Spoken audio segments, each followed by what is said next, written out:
합신 계절공과 청소년부 2과 설명을 드립니다. 2과의 주제는 하나님 백성의 성장입니다.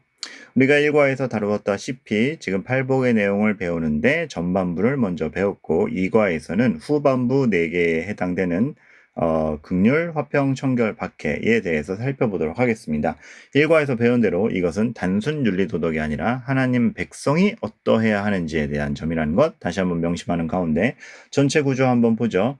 먼저 시작과 성장, 하나님 나라 백성의 시작과 성장에 대해서 먼저 살펴보고요. 그 성장에 해당되는 긍휼과 청결을 보는데 특별히 욥을 기준으로 살펴보도록 하겠습니다. 좋은 예시가 됩니다. 다음 페이지 넘어가면 화평과 박해에 대해서 배우는데요. 이 화평과 박해의 개념을 이해하는 데 있어서도 좋은 예시가 있습니다. 누구? 요셉을 통해서 살펴보도록 하겠습니다. 그리고 나서 4가지 적용점을 살펴보므로 이 과를 마치게 되는 구조입니다. 첫 번째 페이지부터 다시 한번 살펴보도록 하죠. 먼저 성경 구절은 앞에 4가지 복에 이어서 후반부 4가지 복에 대한 암송 구절이 제시되어 있습니다.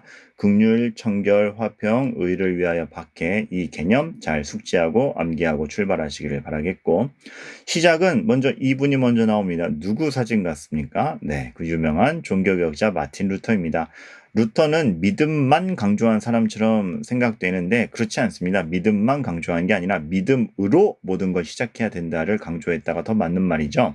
루터는 이러한 얘기를 했습니다. 믿음으로 우리는 의인의 신분을 얻게 되었다. 그러나 아직 우리의 수준은 죄인과 같기 때문에 믿음으로 시작한 우리는 반드시 성장하여야 한다.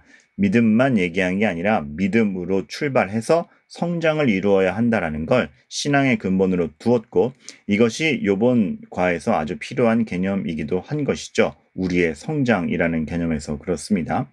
자, 성도는 믿음으로 시작하고 그 이후 성장합니다. 팔복의 산상수훈의 8가지 복은 우리가 하나님 백성으로 시작하는 것과 성장하는 것을 체계적으로 보여줍니다. 그렇죠. 그래서 우리가 1과에서 배운 4가지는 그러한 가난한 심정으로 시작해서 하나님의 은혜를 바라본다라는 걸 배웠어요. 그럼 오늘 보게 될 이러한 어떤 마음, 청결, 화평, 긍휼, 박해는 뭘까요? 왼쪽에 시읒지읒은 시작이라면 이 시읒지읒은 뭡니까? 성장입니다. 이번 과에선 성장에 대해서 우리가 다루게 됩니다.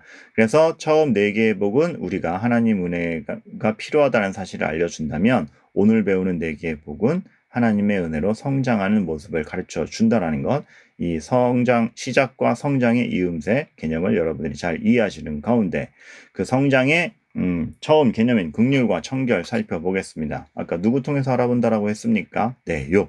욥은 이렇게 너무 고난받는 것만 생각하시는데 사실 명화로 남아있는 건 하나님께 감사의 제사를 드리는 이런 멀쩡한 모습들도 있습니다. 사실 이 욥에 대해서는 고난뿐만이 아니라 여러 가지 생각할 수 있는 모습이 많습니다. 먼저 욥이 자기 자신의 인생을 정리하면서 생각할 때 무슨 얘기를 합니까? 내가 부르짖는 빈민과 고아에게 이렇게 행동했다라고 얘기합니다.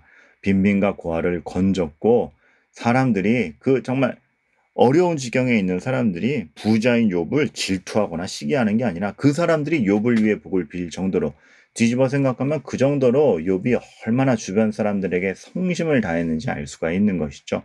그 정도로 주변 사람들에게 긍휼을 베풀었다라는 것을 알게 되고 아픈 사람과 빈궁한 사람에게도 마찬가지입니다. 나는 맹인의 눈도 되고 다리 저는 사람의 발도 되고 아버지도 되고 모르는 사람의 송사도 바르게 되도록 도와주고 얼마나 헌신적인 삶을 살았는지 욥의 일생이 이렇게 정리가 되는 것이죠. 자, 이것이 긍휼입니다. 위에 설명 볼까요? 성도는 다른 사람의 부족함과 굶주림에 대해 무관심하지 않습니다. 다른 사람을 향해서 관심을 갖고 호의를 베푸는 것을 긍휼이라고 합니다. 그렇죠. 욥의 일생에서 그러한 긍휼의 자세가 아주 잘 나옵니다. 어울릴 만한 사람과만 어울린 것이 아니라 도움이 필요한 어디라도 갔죠. 또 하나 우린 청결의 모습을 욥을 통해서 또 볼 수 있는데요. 1장 5절에 보면 욥은 아침마다 번제를 드립니다. 이유는 혹시 내 아들들이 죄를 범하여 하나님을 욕되게 하였을까? 야, 그렇게 착하게 살면서도 하나님 앞에는 내가 깨끗할 수 없다. 혹시 모르는 중에 죄 지었을까? 그거 회개해야 된다. 이렇게 하나님 앞에 죄에 대해서 늘 생각하고 회개하였던 인물입니다. 이것을 청결이라고 하죠. 거룩함을 유지하려고 애쓰는 태도.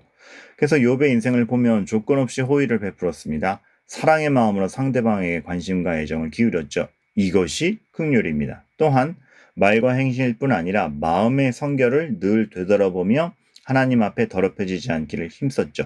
이것이 청결입니다. 그리스도인의 삶은 은혜 받은 것에서 멈추지 않습니다. 자신은 성결하도록 애쓰고 다른 사람에게는 자비를 베풉니다.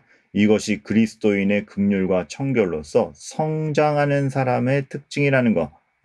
여기서 잘 정리하고 넘어가셔야 됩니다. 자, 그럼 다음 페이지 이어서 화평과 박해에 대해서 살펴보도록 하죠.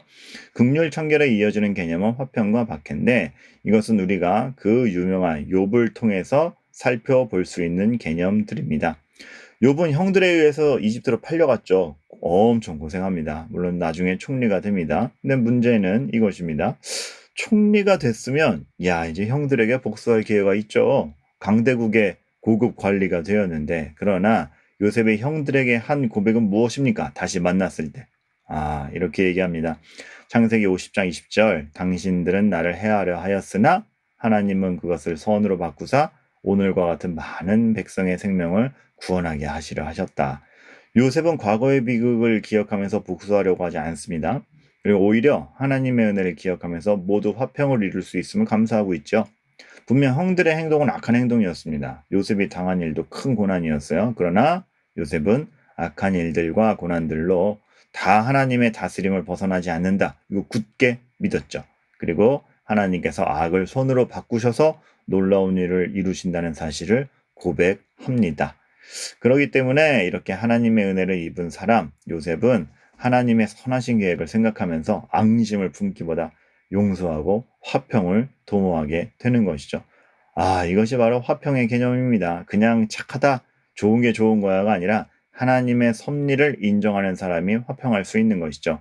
그런 사람은 박해도 견뎌냅니다. 자, 요셉이 감옥에 간 일이 있어요. 왜 감옥에 갔을까요? 누군가는 이렇게 생각할 수 있죠.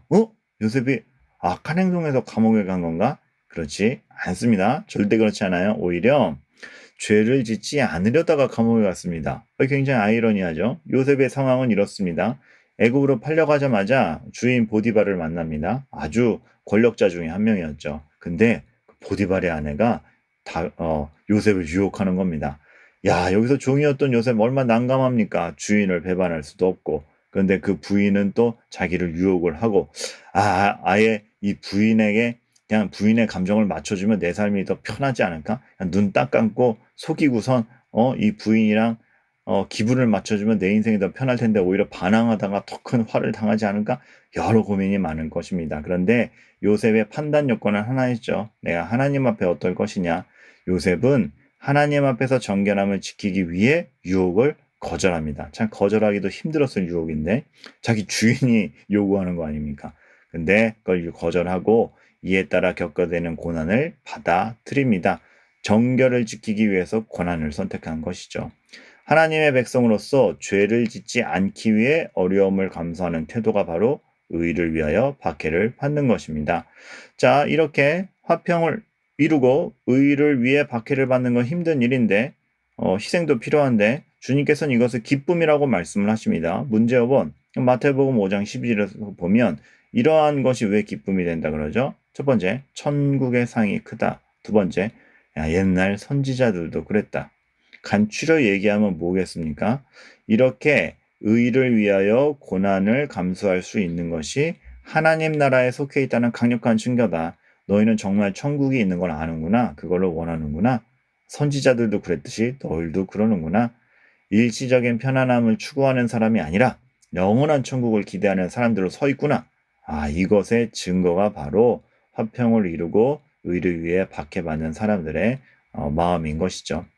그리스도인은 어떤 상황에서도 화평을 도모하는 사람이어야 합니다. 그래서 그것이 하나님의 진짜 백성임을 증명하는 표지입니다. 옛날의 성도들도 그랬듯이 이러한 점 잘 명시하시고 나아가시면 되겠습니다. 마지막 적용 문제입니다. 첫 번째 문제. 그리스도인은 이웃에게 관심을 갖고 주변을 살피는 긍휼의 마음을 가져야 합니다. 누구 같이? 욥과 같이. 나는 긍휼의 마음으로 호의를 베푼 일이 있습니까? 보통 우리는 이제 어울릴 만한 사람과만 어울리려고 하죠. 나 걔 별로야. 내 스타일 아니야. 걔 쟤한테 해준 뭐 있어? 근데 욥을 보십시오. 아무런 걸 기대하지 않고 누구에게나 다가갔습니다. 성도란 도움이 필요한 누구에게라도 다가갈 수 있는 사람으로서 살아야 됩니다. 그래서 어울릴 만한 사람과만 어울리는 것이 아니라 기본적으로 긍휼의 마음을 갖고 사람들을 대해야 한다는 거.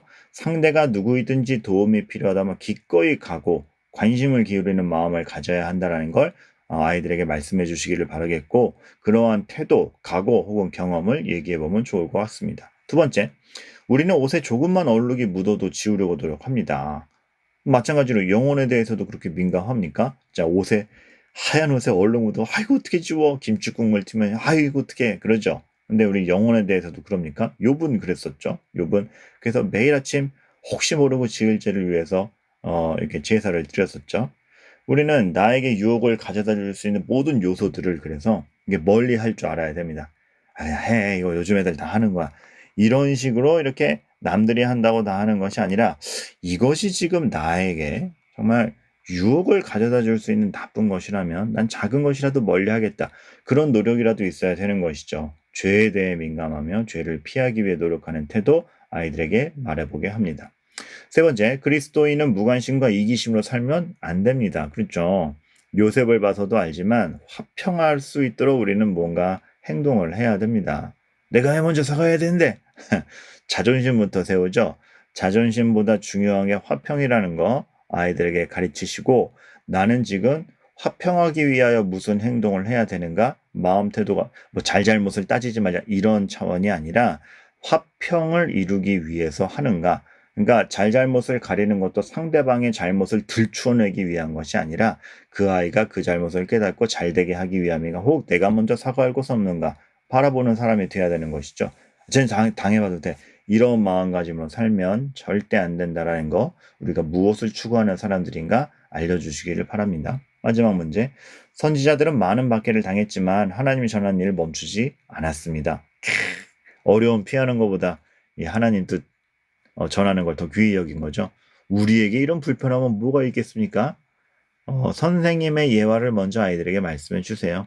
사실 주일에 예배를 지킨다라는 것이 얼마나 많은 피곤과 또 사실은 내 자유 시간을 쓰지 않는 불편함, 뭔가 더 다른 생산적인 일을 할 수 있을 것 같은데 안 하고 오는 것입니까?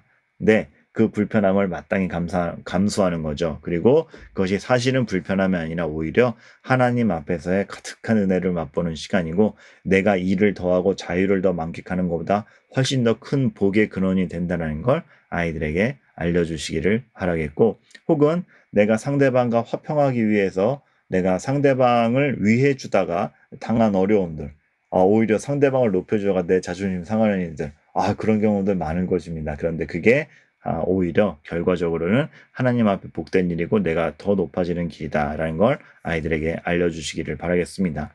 그래서 우리는 하나님의 은혜가 다른 사람에게 전달되도록 해야 합니다. 홍해바다 가른 이스라엘 백성이 건넜다! 여기서 만족하지 않고 가나안 땅으로 전진했죠.